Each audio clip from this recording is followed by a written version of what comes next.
Hey everyone, it's Yana, and this is Taking It Easy with E.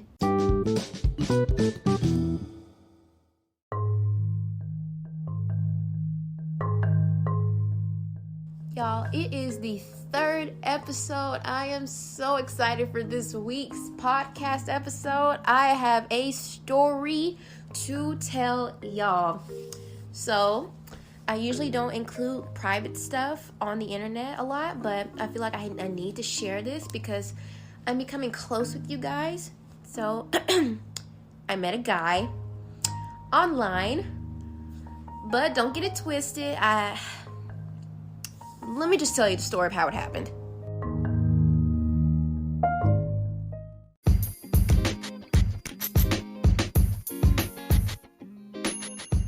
If you've been following me for the past couple of years, you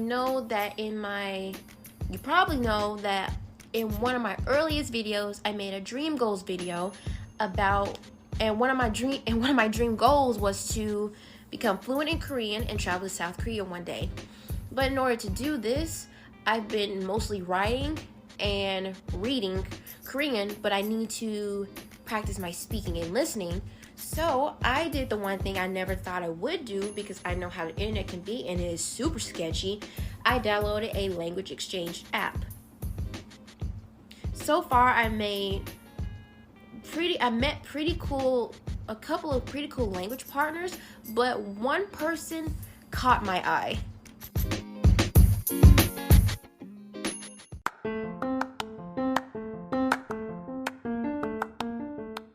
While I was on the app, I was looking for people around in my age range from between 18 to 22, 23.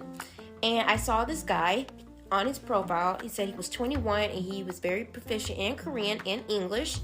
And his name, I'll give him a fake name, Rudolph, because on his Instagram page he has red hair. So we're going to call him Rudolph for the rest of this episode. I reached out to him saying, "Hi, my name is Yana. I'm learning Korean. I would like to become language partners. What do you think?" He came back and said, "Hi, Yana. Nice to meet you. I'm Rudolph." And we both started getting to know each other a little bit more, asking questions about each other, and so on and so forth. But during our conversation, we moved it from the language exchange app to Instagram. And we both made comments on Instagram like, "Oh wow, your feed is so cool.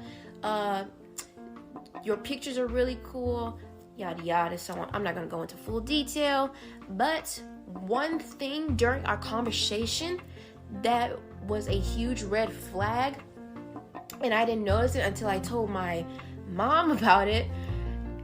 And it made me think, why did I keep talking to this guy?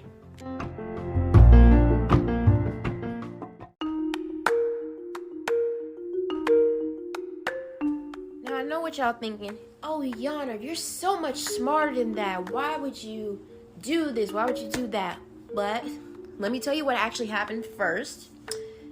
So when he was telling me about his occupation and all that, he saw on my language exchange profile about my city and state where I live, but as of right now, all that information is off my profile. So all I have is that I live in the United States, I am this old, and my name, my hobbies, so on and so forth. I have no more information on where I live and so on and so forth. It was just that one person. That's it. Anyway, he said since he is off his job for now until, what did he say? Until July, he was going to come to the United States to either New York or DC, but he said he's thinking about coming to Louisiana. I said, "Oh, cool." Then he said, "Hey, if I were to come, would you want to hang out with me?" And me being the friendly person I am, I said, "Haha, sure, that would be so cool. Two fun people getting together, getting to know each other better, blah, blah, blah, so on and so forth." And he was like, "Okay, cool." Then we started to get to know each other a little bit more. So I told my grandmother about the guy, because I always let my family know who I'm talking to while on social media, because again, like I said, the internet can be super duper sketchy. And when I told my grandma this, she didn't really trust this guy.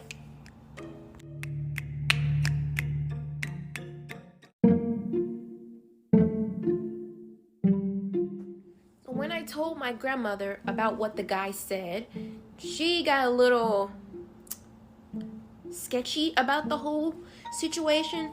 So I then talked to my mom about it, and she was feeling the same way. Now, I talked to my mother and my grandmother. The only other person I didn't talk to was my aunt, because I know how she is. She is overprotective in a good way, and I already know what she's gonna say, because if I hear the two-thirds of the most important people in my life who are female out of the way, then I know how my aunt, that 1/3, is going to sound. So she's probably going to hear this podcast after it's published. So again, TT, I am sorry for telling you last minute, but don't worry, the situation has been handled and it is all over now.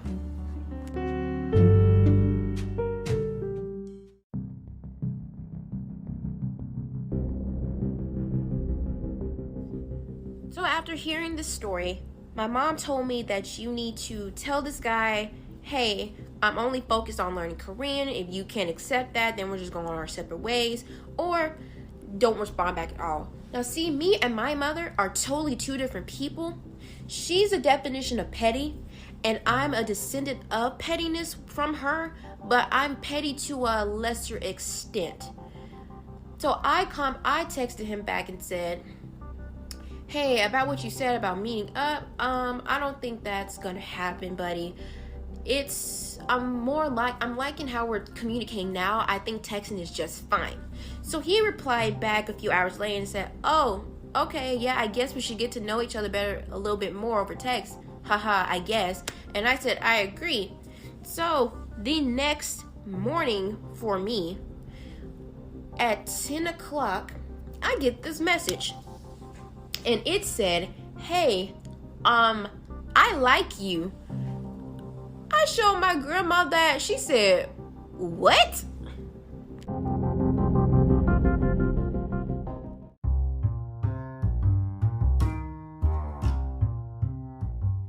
So when I told my grandmother about what the guy said, what Rudolph said, she said, oh, since he's so proficient in Korean, why don't you text him back in Korean so he can understand the message better?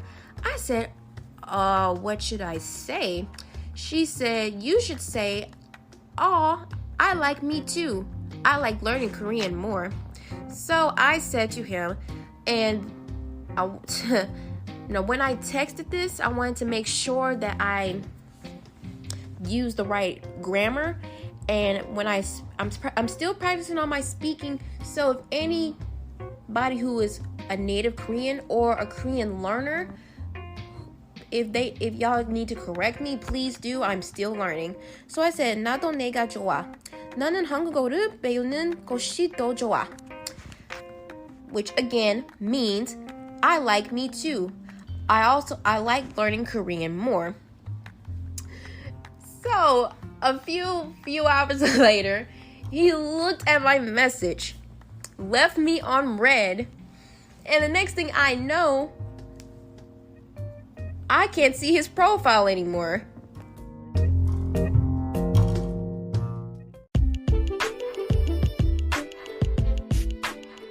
So yes, your girl got blocked. And as the old saying goes, anything you can do, I can do better. So since he blocked me on Instagram, I blocked him back. Plus, I blocked him on the language exchange app. So he has no means of calling me, texting me, getting no contact with me whatsoever.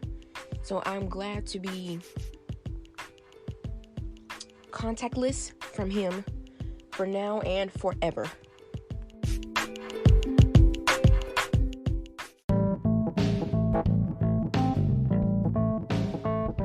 Well, into it. Thank you guys for listening. And a quick disclaimer, this story was to inform you guys about talking to people on the internet, because we do not know who is on the other side of the screen. So that's why I highly suggest, if you are under the age of 18 and you're talking to people on the internet or want to talk to people on the internet, you should really talk to your parents first so they can help you decide which people to talk to for any specific reason you may have. And even I'm over the age of 18 and I still tell my parents who I'm talking to or what I do on social media, because I do not want to be put in harm's way, and I know they know that they do not want to see me do anything to get in trouble or to get hurt. So that's why I let them know. And I'm not just doing this because, oh, they're so strict on me, I have to let them know my every move. No, I choose to let them know what's going on because I trust them enough to help me make decisions like this. So I'm saying, just talk to people who you really trust and ask them if this is okay to do online, or just ask them for some guidance. But overall, just be super cautious of who you talk to online, and when you read a profile, make sure it's very authentic. If that person's feed or profile is consistent, like they post almost every day, you can see their face, and it's not just a fake picture as they put in their profile, and so on and so forth, just you'll know if it's real or it's not. But thank you again for listening. Stay safe out there, you guys. I love each and every one of you. And until then, I will see you next Saturday for the next podcast episode. Bye, everyone.